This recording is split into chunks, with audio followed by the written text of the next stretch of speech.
Granville Multicultural Community Centre has been running since 1977. It was originally run by the Catholic Church here at Holy Rosary Parish. 5 years later it became an independent association run by local community members and has been run like that ever since.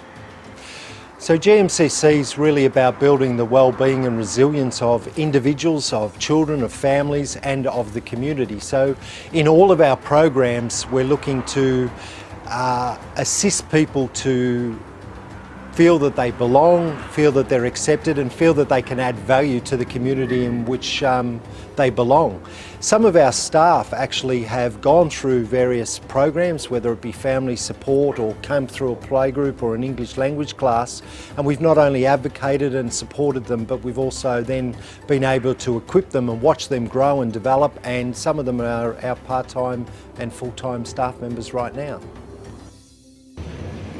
In our community recently we have the great population of new migration and refugee asylum seeker who has problem with language skills. We are honored to provide the English classes for them because that's the first necessary basic skill to get settled in Australian system. And as a refugee and mom, I honored to share my experience and to bring my experience to the community and encourage family to get involved with the community, sharing their experience with other family. Our teachers, fabulous. She's so dedicated and plan voluntary. And every Tuesday we have a supported playgroup in partnership with Bronia Community Center. We are welcome to everyone, especially asylum seeker and refugees who are limited capacity to attend any other preschool or childcare, as well as bringing the environment and opportunity for parents to share their experience, their kids' well-being and health, to see the different culture in society and feel comfortable to be part of and member of the community. My name is Nuzhat and I've basically come from Azad Kashmir. A couple of years before I start GMCC as a playgroup. I bring my daughter here and then slowly I talk to my other ladies who run the playgroup, and they asked me that it's good if you will start a career here. So I did my few of qualifications here, and now I am working as a childcare worker for GMCC. I feel really great. You know, before I was just a housewife. I have a career, I have a path now to move on, to make myself, to prove myself that I have some ability and I can do something.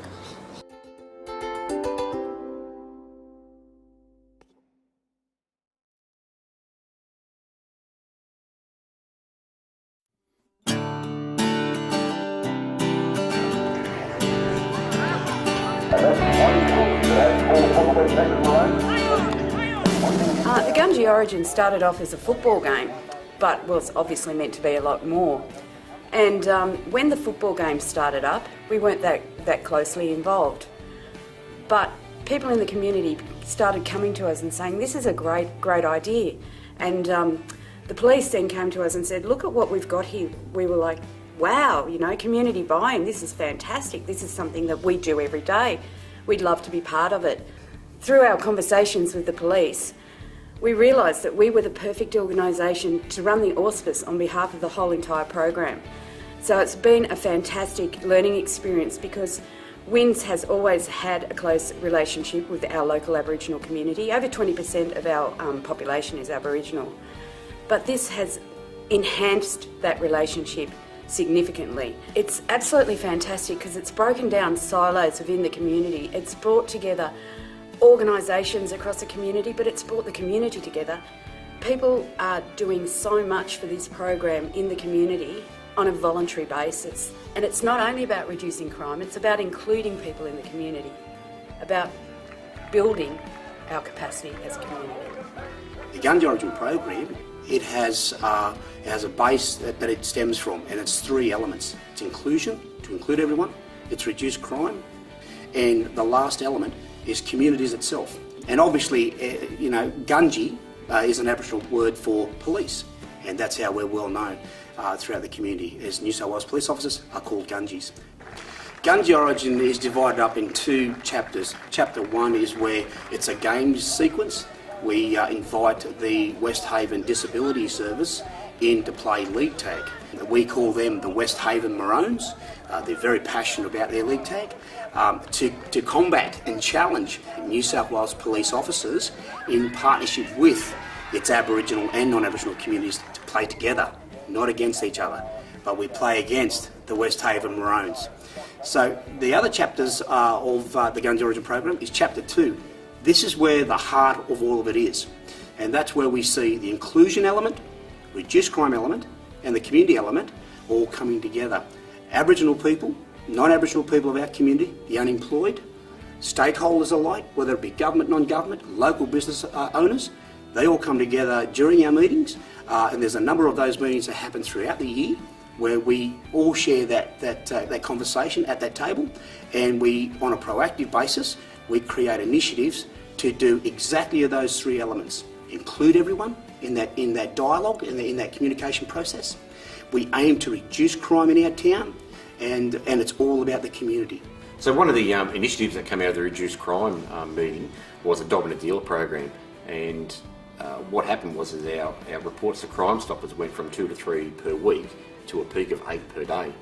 That provided us with a wealth of information on drug supplies, and we said from the very beginning that we're not looking at targeting the drug users. We're looking at the suppliers, people that are pushing this scourge onto the community. After the initial part of the program, which was all about community awareness and getting people on board, we've executed 12 search warrants in the Wellington area. We've arrested over 29 people, and those charges now are up to around about 100 charges, mostly for drug supply, but also for supplying firearms and for break, enter and steal and associated things. From day one, Wellington Information Neighbourhood Centre have been 110% behind us. They provide not only our administrative support, but they really are our social conscience. They keep us in contact with the community. They let us know what's happening out in the community. They just are an absolutely fantastic organisation. It's a real focal point for the town. Oh, I think it's great. It's getting all the services to work together. I think that's absolutely fantastic. A lot of services sometimes do their own thing. Gunji's been great in bringing all the services together and working for a common goal. Being a neighbourhood centre has been a core to this project because we don't have one single box that we have to tick. We can work right across the community, and no other organisation in our community has the capacity to provide this support across the community. Neighbourhood centres can work outside the box. We're not stuck in that bureaucratic mire that some of the bigger organisations are stuck in. So we're so lucky because we can respond directly to community needs and to the issues that the community wants to address, that they want us to address as a community, and that we can address together as a community.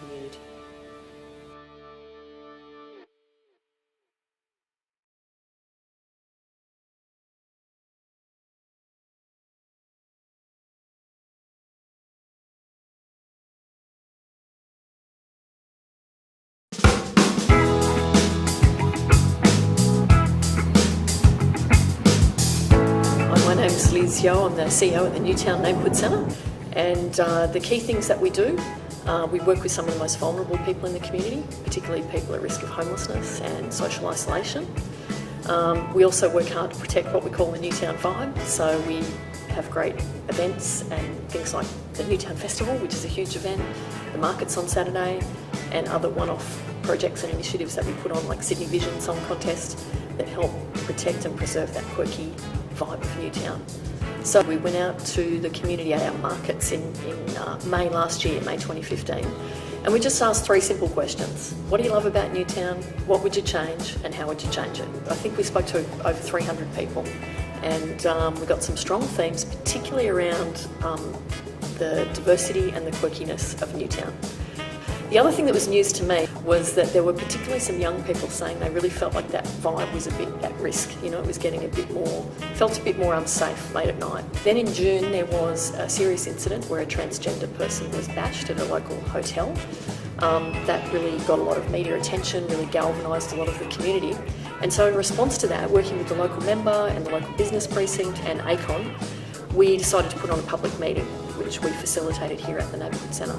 And we got 150 people that turned up to a public meeting in the middle of the week, all feeling very, very strongly about what was going on in Newtown. And then from that, a number of us who'd been involved in setting up the public event decided it would make sense to put on an ongoing roundtable of some of the key community players, community leaders who could actually come together and say, what can we actually do about this? How can we protect this vibe that we all value so much? So we all looked at it from the perspective of what could we do. So the hotels did their bit.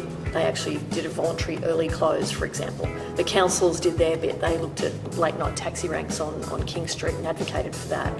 The City of Sydney supported safer bars training to help bar staff deal with difficult drunken, aggressive people in their bars. So those were some of the initiatives. Our particular one was this thing called Friday Night Vibes. Basically, we had a series of 8 Friday nights.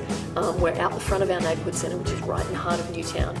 We organised a local band, a local artist and some local artisans to spend just from like 6 till 8 at night out the front playing music, doing art.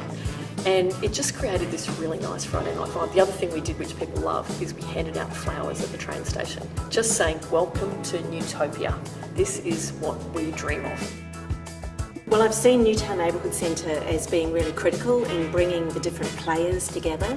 So the police and residents and the various service providers and hoteliers, and just getting that discussion going.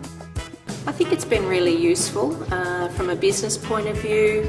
It gives us the other side of the coin, the more public views that we don't necessarily hear.